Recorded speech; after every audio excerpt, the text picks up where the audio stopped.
Justin Vealey's a senior shortstop.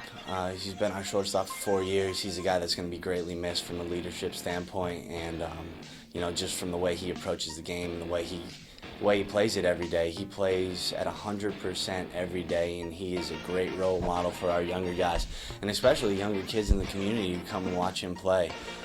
He is going to be deeply missed from a standpoint as a coach. He's a guy that I love to work with because I know every day, especially on game days, I get a text saying 1:30. That means let's meet at the field and let's hit a little bit. So Jay's a guy that certainly epitomizes what Bronco baseball is all about, and the future of the program. And he's built a great foundation at shortstop, and that's what we expect out of the next guy who comes in and fills the spot. Obviously, it's sad to see these seniors go. It's a great group of pitchers. Mike Couch, we're really fortunate to have back this year for his 5th year. His work ethic, his drive, the way he competes every day in the weight room, on the track, throwing the baseball. That guy has come to work every single day and looked to improve, and I know that he's improved the people around him. And I really appreciate the time and effort and the character that he's contributed to this group. Stephen Takahashi played a lot in left field this year.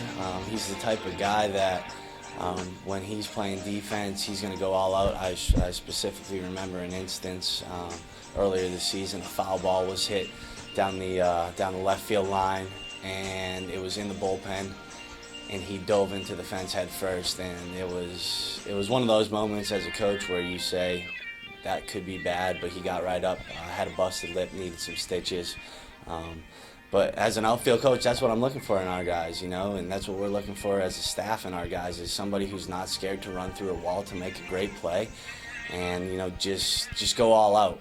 And again, like I said, for JV, those two type of guys play the game, in such a similar way, and that's part of the reason why they're best friends. And they have similar mindsets in life and in baseball as well. And that day to me, is specifically ingrained in my head from a standpoint that Steven is just he's an incredible person, and he's also an incredible baseball player, and you know what you're getting from him. You're going to get quality at bats, a guy that grinds it out, and then once he's on defense, he's going to be a guy that makes all the easy plays, but he's also going to make some spectacular plays from time to time that really make you say, wow.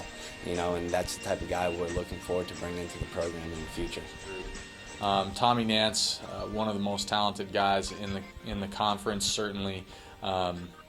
He came here a little bit different path, a little bit different journey, leaving Long Beach State, being at Cypress, and then coming here and really finding a home. And the way that he's competed and shown the young guys what it takes to win in this league and what it takes to win overall has been invaluable. I don't know where we would have been last year without him, and I know this year's been a little bit tough for him, but the kid's got nothing but a bright future, and we're sorry to see him go. Matt Ozan, this is his 4th year starting in center field. He's a guy that can really patrol the 8 position. Myself being a center fielder growing up, I see a little bit of me in him in terms of the way he goes and gets the ball and those first steps. He can really track it down out there, and he's a guy that's going to be missed on the defensive end. Drew Ozan's a utility guy, brother of Matt Ozan. They have a pretty awesome dynamic. They really feed off each other. They nip at each other quite a bit, but it's great to see that type of relationship, and that stems off to the players a little bit in terms of our brotherhood that we're trying to preach here.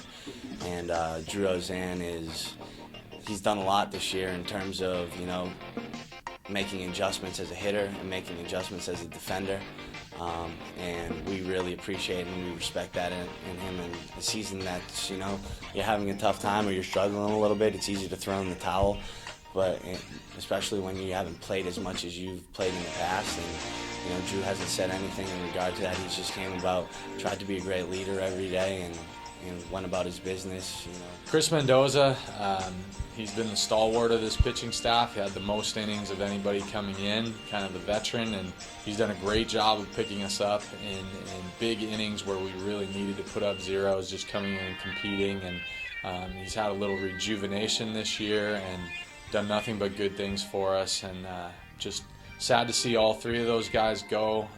There's certainly a void without them, and I know that Bronco baseball and the pitching staff is better because of those guys, and we're going to look to build on the foundation that they've laid going forward.